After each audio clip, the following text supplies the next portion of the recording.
किंतु वे गोपनीय रूप से कच्छ को हानि पहुंचाने की योजना बना रहे थे। किंतु मेरे नेत्रों पर तो पुत्री मोह का आवरण पड़ा था। असुरों को पूर्ण आभास था कि कच्छ हम सबको छलने आया है, और ये सत्य भी था प्रभु। वो देवों का दूत बनकर देवताओं के लिए संजीवनी विद्या लेने के लिए आया था।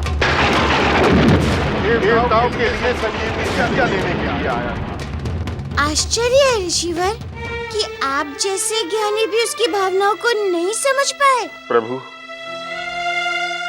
संतान मोह में पड़कर ज्ञानी भी अज्ञानियों की भांति कार्य करने लगते हैं। इसीलिए मैं कच्छ के छल को भांप नहीं पाया। उसकी सेवा भाव निष्ठा के कारण मेरे मन में उसने एक गहरा स्थान बना लिया था। मेरी पुत्री देवयानी मन ही मन से अपना पति स्वीकार कर चुकी थी। प्रभु, उन दोनों को देखकर ऐसा लगता था कि वो एक दूसरे के लिए ही बने हैं। कच्छ आश्रम के हर कार्य में हाथ बटाने को हमेशा तत्पर रहता था। और इसी तरह एक दिन वो गाय चराने के लिए वन में गया।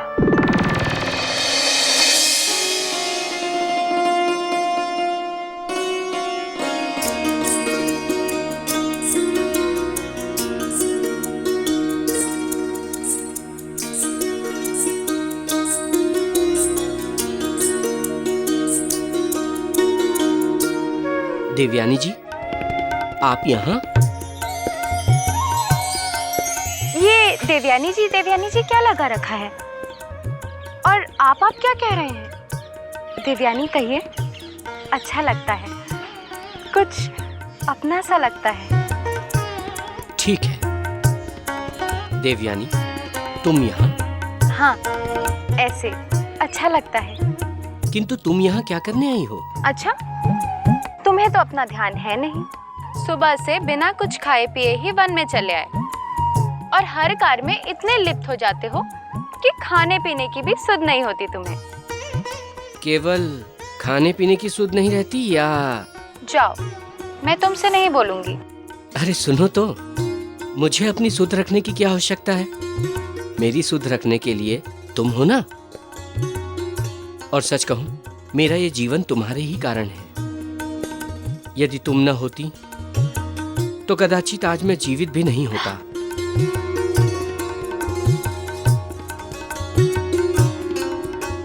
फिर ऐसा मत कहना। आपका जीवन मेरे लिए सर्वोपरि है। और तुम भी तो मेरे लिए सब कुछ हो। और यदि तुम न होती तो गुरुदेव शुक्राचार्य का मैं शिष्य कभी नहीं बन पाता। नहीं, ऐसा बिल्कुल नहीं है। तुम एक योग्य शिष्य हो। तुम्हें वो सारे गुण हैं जो एक अच्छे शिष्य में होना चाहिए। इसीलिए पिताजी ने तुम्हें अपना शिष्य बनाया है। और लगता है गुरुदेव और ईश्वर ने तुम्हें मेरे लिए ही बनाया है।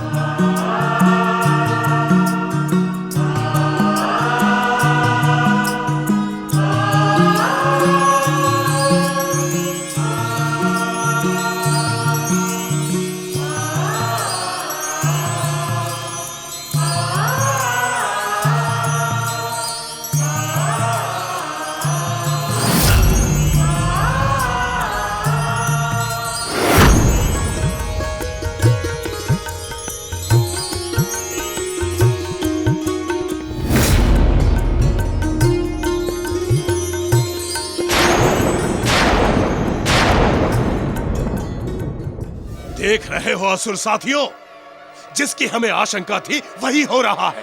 हाँ, गुरु शुक्राचार्य को तो इस कच्छ ने पहले से ही अपने मोह जाल में फंसा रखा है, और अब उनकी पुत्री देवयानी पर भी अपना माया जाल डाल रहा है।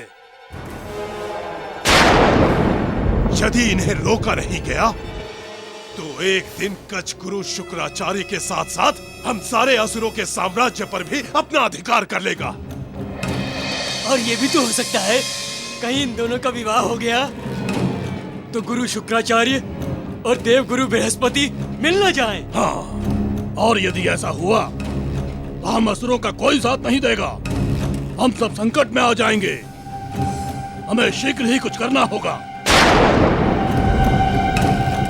चिंता मत करो मित्र, इस कच्छ का जीवन तो हम आज ही समाप्त कर देंगे। किंतु कैसे?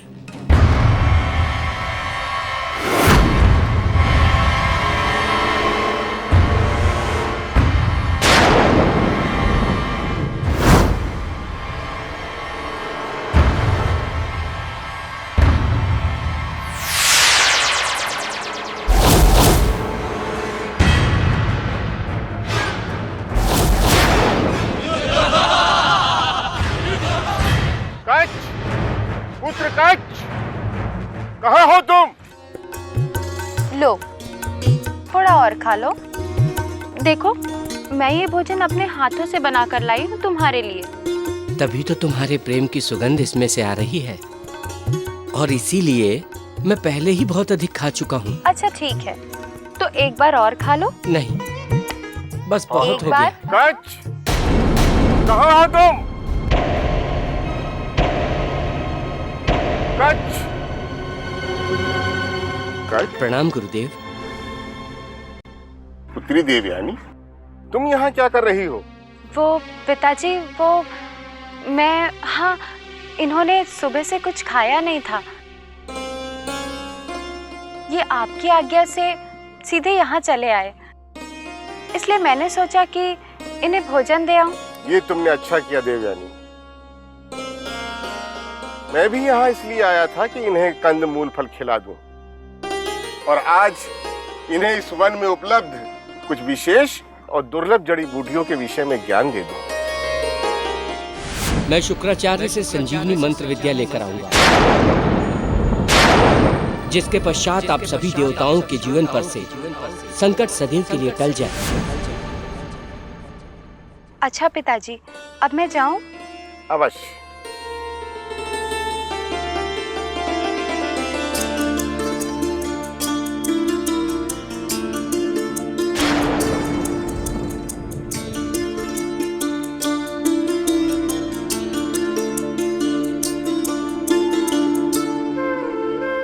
बताइए गुरुदेव, आप मुझे कौन सा दुर्लभ ज्ञान देने वाले हैं? अवश्य कच्छ, अवश्य बताएंगे तुम्हें उन दुर्लभ जड़ी बूटियों के बारे में। यह ऐसा ज्ञान है कच्छ, जो आत्मा को परमात्मा से मिला देता है। आओ। जो आज्ञा गुरुदेव।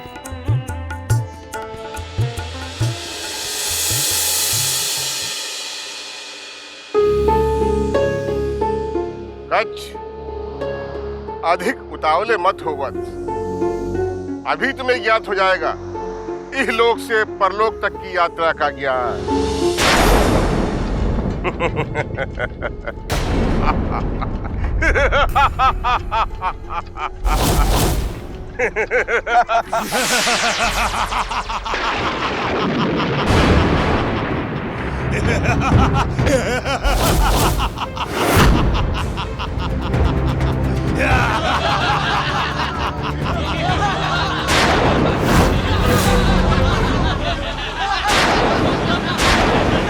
तुम सब मुझसे चाहते क्या हो? हम तुम्हारी मृत्यु चाहते हैं। हम तुम्हारी मृत्यु चाहते हैं। देवपुत्र कच्छ, तुमने बड़ा साहस किया, जो हम असुरों का भेद जानने यहाँ तक चले आए। किंतु तुम मूर्ख हो। तुमने ये कैसे सोच लिया कि यहाँ से तुम जीवित बच जाओगे? तुम्हें मरना होगा कच्छ, तुम्हें मरना होगा कच्छ। आज हम तुम्हें आत्मा से परमात्मा के मिलन का ज्ञान देंगे, और त्रिलोक से परलोक की यात्रा का अनुभव कराएंगे।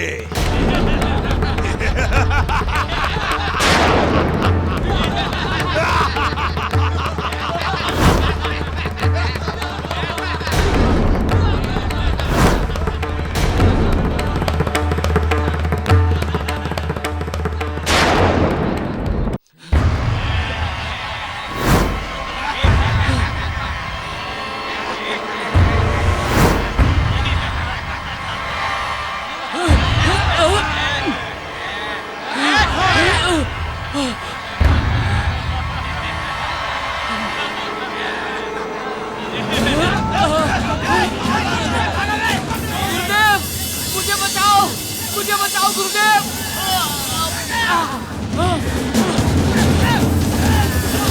मुझे बचाओ गुरुदेव।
देव पुत्र के शरीर का वो हाल करो कि गुरुदेव को भी पता न चले कि ये कहाँ गया। इसे आकाश निगल गया या धरती खा गई।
असुरों ने अच्छा नहीं किया ऋषिवर।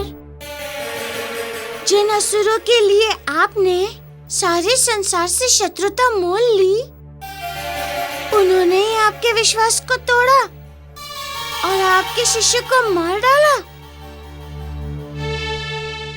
प्रभु, यदि आपकी आज्ञा हो तो अपने खाने का कुछ प्रबंध कर लूं?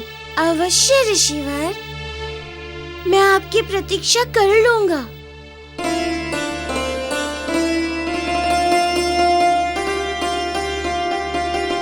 समय निकलता जा रहा है, न जाने अंजन प्रदेश में क्या हो रहा होगा। पिताजी की स्थिति कैसी होगी?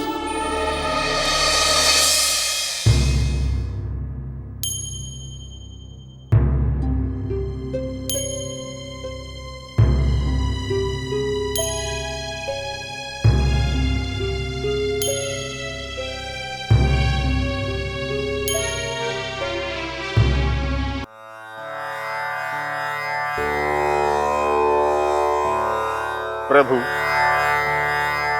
आप तो समस्त जगत की चिंता मिटाते हैं, फिर आपके मुखमंडल पर चिंता की रेखाएं क्यों? ऋषिवर, इस रुद्र अवतार में तो मेरे साथ मेरा परिवार भी जुड़ा हुआ है। परिवार का मोह, परिवार का संकट, ये सब तो व्याकुलता का कारण बनते ही है। सत्य है प्रभु, सत्य है। पुत्री मोह के कारण हमें भी कई बार विषम परिस्थितियों का सामना करना पड़ा। उस दिन जंगल में असुरों ने छल से कच्छ का वध कर दिया था। यानी को कुछ पता नहीं था। सांझ ढले जब वो आश्रम में लौट कर आई तो हमें वहां देखकर चौंक गई।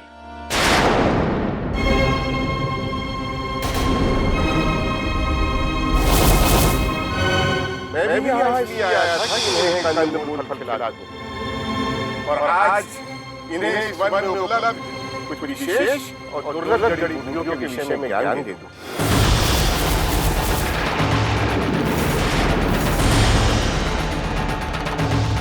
पिताजी आप यहाँ हैं?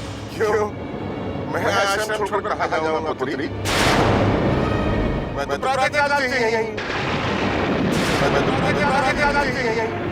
परंतु बेटी, क्या बात है? तुम ऐसे क्यों पूछ रही हो? पिताजी यदि आप यहाँ हैं, फिर वो कौन था जो आपका रूप धरकर मुझसे वन में मिला था?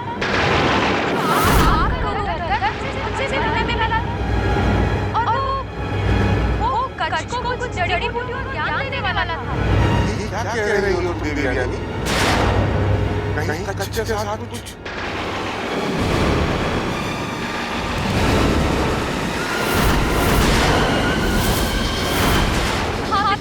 मुझे भी ऐसा ही लग रहा है कि कच्छ के साथ किसी ने छल किया है।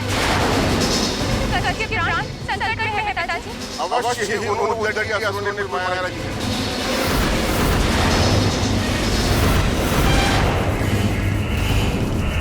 मेरे समझाने के बाद भी वो माने नहीं। चलो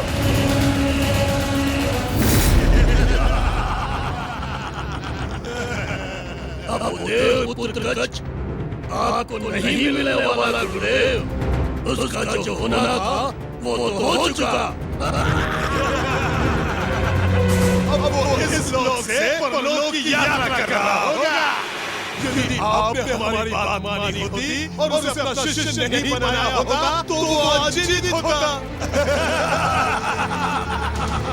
अब आप तो क्या देवलोक के सारे देवता मिलकर उसे ढूंढ नहीं पाएंगे। हमने उसका अस्तित्व ही मिटा दिया है।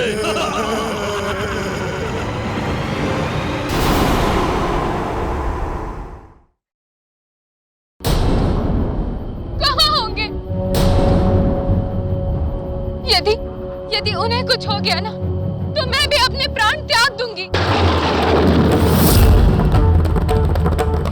नहीं पुत्री, तुम चिंता ना करो, हम उसे ढूंढ लेंगे। गुरुदेव, हमने हर जगह ढूंढ लिया, हर संभव स्थान पर देख लिया, किंतु कच्छ का कहीं पता नहीं चला। बड़े आश्चर्य की बात है, कच्छ का कोई चिन्ह नहीं मिला। गुरुदेव, जहाँ वो गाय चरा रहा था, वहाँ से पूरे वन में कहीं भी कोई उसका चिन्ह तक नहीं मिल पाया। तुमने उसे नदी किनारे देखा? गुरुदेव, नदी के दोनों किनारों पर दूर दूर तक ढूंढा, किंतु कच्छ का कहीं कोई पता नहीं चला।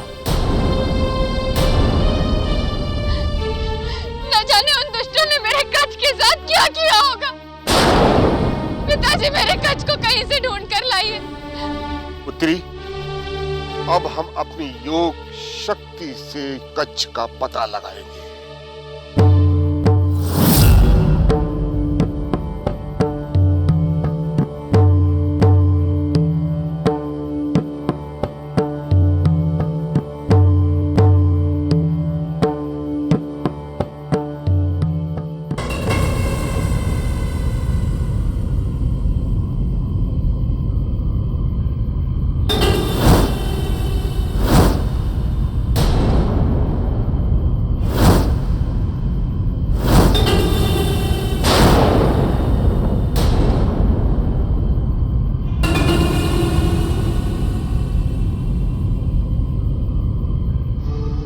हे पृथ्वी देवी, ये समस्त चराचर जगत आपके आधार पर स्थित है।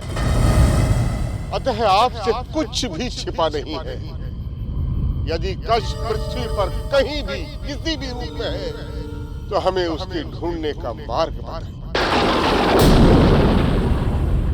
मार्ग बताइए पृथ्वी देवी, मार्ग बताइए।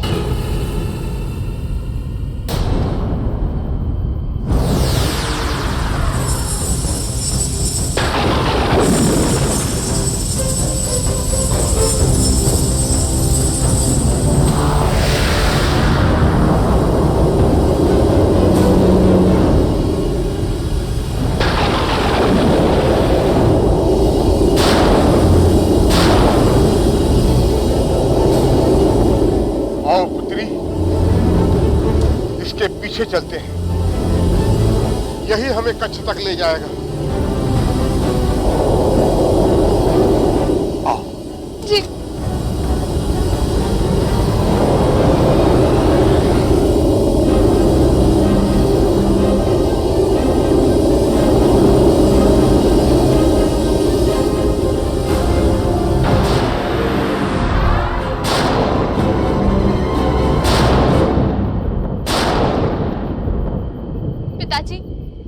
पिताजी ये क्या हो गया? ये तो एकाएक लुप्त हो गया। पुत्री,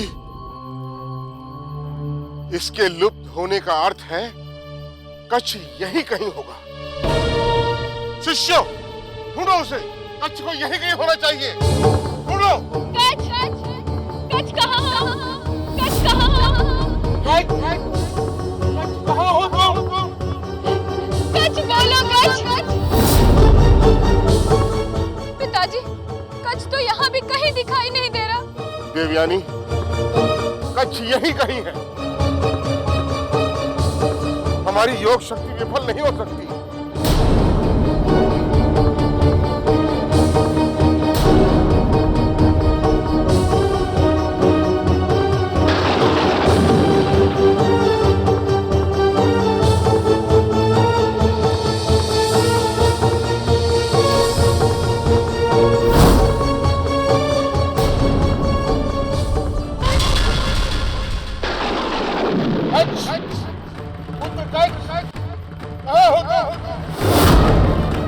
हम तुम्हें पुकार रहे हैं, तुम्हें बोल नहीं होगा कच्छ। तुम जिस अवस्था में जहां कहीं भी हो, अपनी उपस्थिति का संकेत हमें दे रही होगा। बोलो कच्छ, बोलो, बोलो कच्छ, बोलो। गुरुदेव,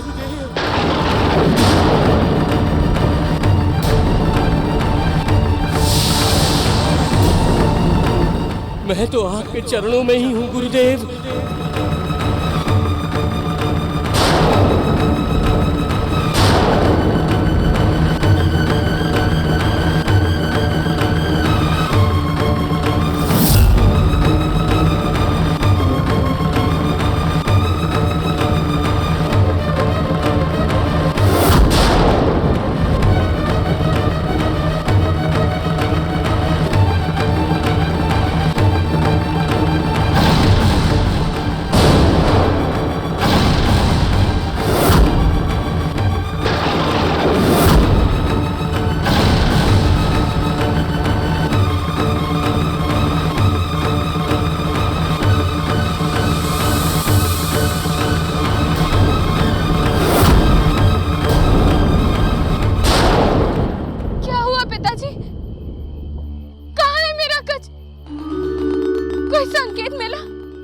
देवयानी, अनर्थ हो गया बेटी, अनर्थ हो गया। क्या हुआ पिताजी, क्या हुआ? बोलिए, कहाँ है मेरा कच्छ? असुरों ने कच्छ की निर्ममता से हत्या कर दी है। असुरों ने कच्छ की निर्ममता से हत्या कर दी है और उसकी देह को जलाकर राख को मिट्टी में मिला दिया। ये जो सामने तुम राख पड़ी देख रही, ये कच्छ के देह की ही है, कच्छ के देह की ही है।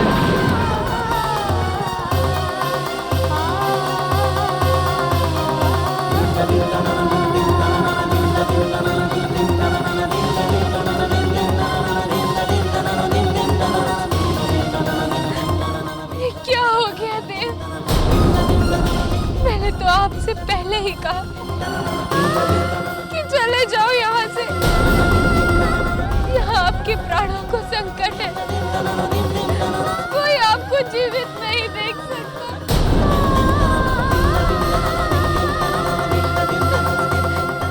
पिताजी, इस हत्या के लिए आप भी दोषी हैं। कच्छ की मृत्यु के साथ ही हमारे आश्रम की गुरु शिष्य परंपरा भी सदा के लिए खंडित हो गई। अब लोग कहेंगे कि गुरु शुक्राचार्य अपने शिष्य की रक्षा नहीं कर सके। ये तो सत्य है ऋषिवर कि जब तक शिष्य गुरुकुल में है, उसके रहन सहन खान पान की व्यवस्था से लेकर उसके जीवन की सुरक्षा का उत्तरदायित्व गुरु का ही होता है।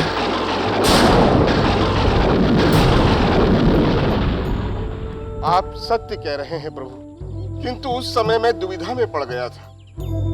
एक ओर मेरी पुत्री थी जिसे मैं प्राणों से अधिक प्यार करता था और वो हमें दोषी मान रही थी। दूसरी ओर हमारी प्रतिज्ञा कि हम अपनी संजीवनी विद्या का प्रयोग मात्र असुरों के प्राण बचाने के लिए ही करेंगे। और तीसरी ओर हमारे गुरुकुल की परंपरा खंडित होने का भय। दुविधा कैसी ऋषिवर? आप तो महाज्ञानी हैं। आप तो जानते ही हैं कि हर प्रतिज्ञा मोह या परंपरा से ऊपर होता है और किसी के प्राण बचाने से बड़ा कोई और धर्म नहीं होता। सत्य है प्रभु, और इसीलिए हमने प्रण लिया कि हम अपनी संजीवनी विद्या से कच्छ को पुनः जीवन दान प्रदान करेंगे। और ऐसा पहली बार हो रहा था प्रभु कि किसी देवकुल को बचाने के लिए हम अपनी मृत संजीवनी विद्या का प्रयोग कर रहे थे। ओम हौं जूं सह संजीवनी जीवनदायिनी आरोग्य वर्धनी जीवनदायिनी। ओम हौं जूं सह संजीवनी जीवनदायिनी आरोग्य वर्धनी जीवनदायिनी आरोग्य वर्धनी जीवनदायिनी।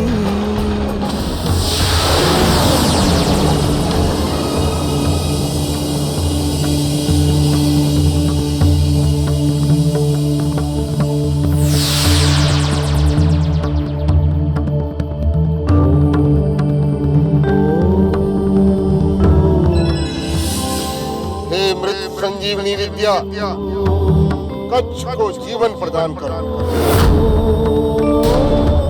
कच्छ को पुनः जीवन प्रदान करो, कच्छ को फिर से जीवित कर दो, जीवित कर दो संजीवनी विद्या, जीवित कर दो।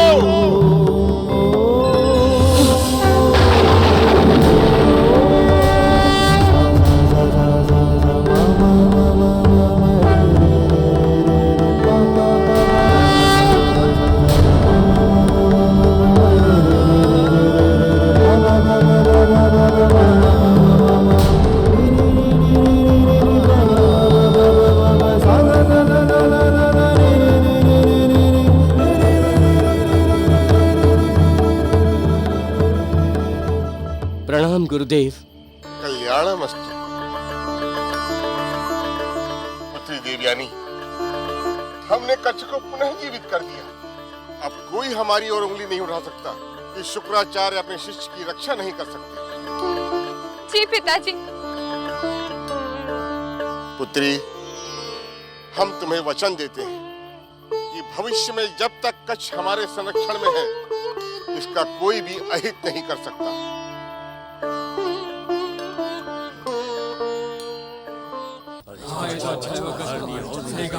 असुरराज कालमणि,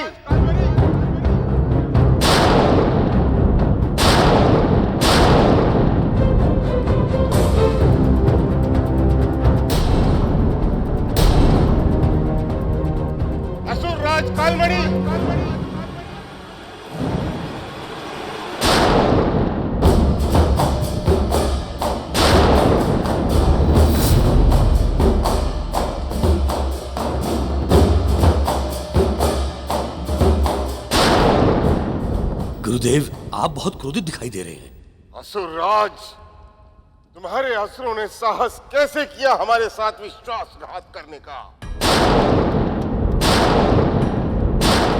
हमने तुम्हें वचन दिया था कि हम किसी भी परिस्थिति में कच्छ को संजीवनी विद्या नहीं प्रदान करेंगे। फिर तुम्हारे असुरों ने हमारे शिष्य की हत्या कैसे की? क्या उन्होंने कच्छ की हत्या कर दी? अब जो हो गया गुरुदेव, उसके लिए तो हम भी कुछ नहीं कर सकते। किंतु हाँ, आप चिंता मत कीजिए। जिन्होंने भी ये सब कुछ किया है, हम उन्हें कठोर से कठोर दंड देंगे।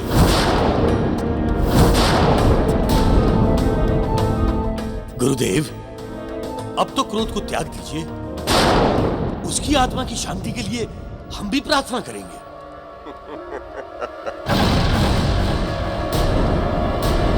असुरराज, तुम्हें प्रार्थना करने की कोई आवश्यकता नहीं है, क्योंकि हमने अपने शिष्य को पुनः जीवित कर लिया। तुम्हें प्रार्थना करने की कोई आवश्यकता नहीं है, क्योंकि हमने अपने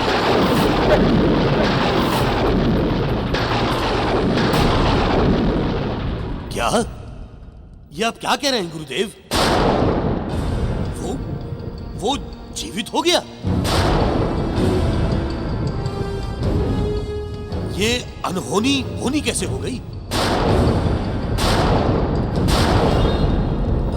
अच्छा ही तो हुआ ना गुरुदेव, अच्छा ही तो हुआ। बस,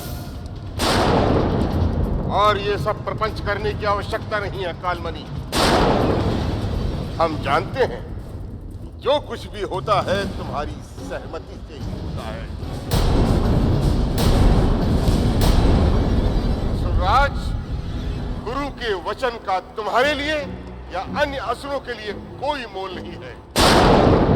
इसलिए आज मैं असुर गुरु शुक्राचार्य असुर साम्राज्य का और असुर गुरु के पद का त्याग करता हूं। असुर साम्राज्य का और असुर गुरु के पद का त्याग करता हूं।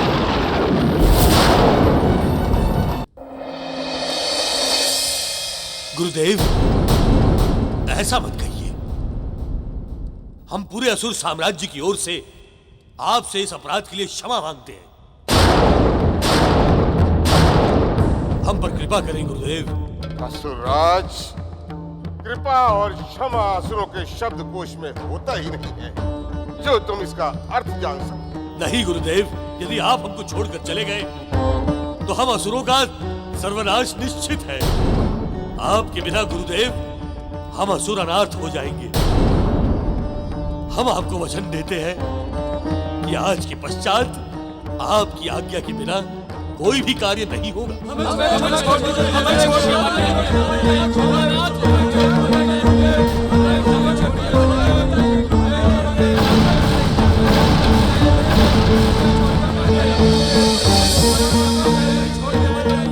शांत हो जाओ तुम। उठो, उठो।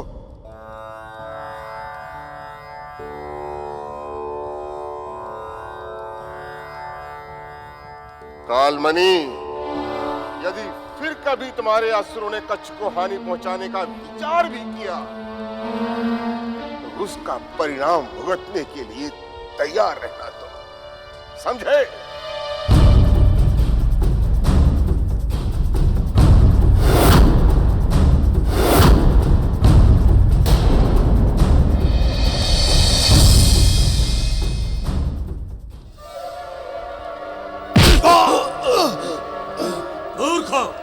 एक छोटा सा कार्य भी तुम ठीक से नहीं कर सकते।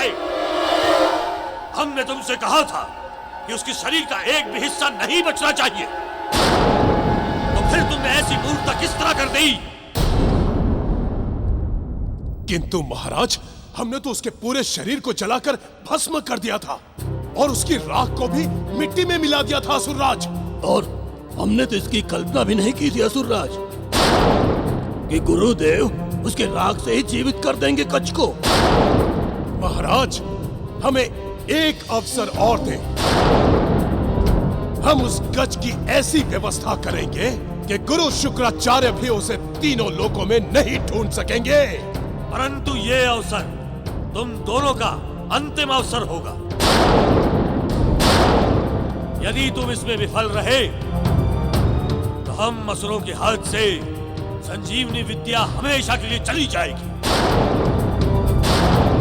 और हम असुरों को कोई नहीं बचा सकता, कोई नहीं।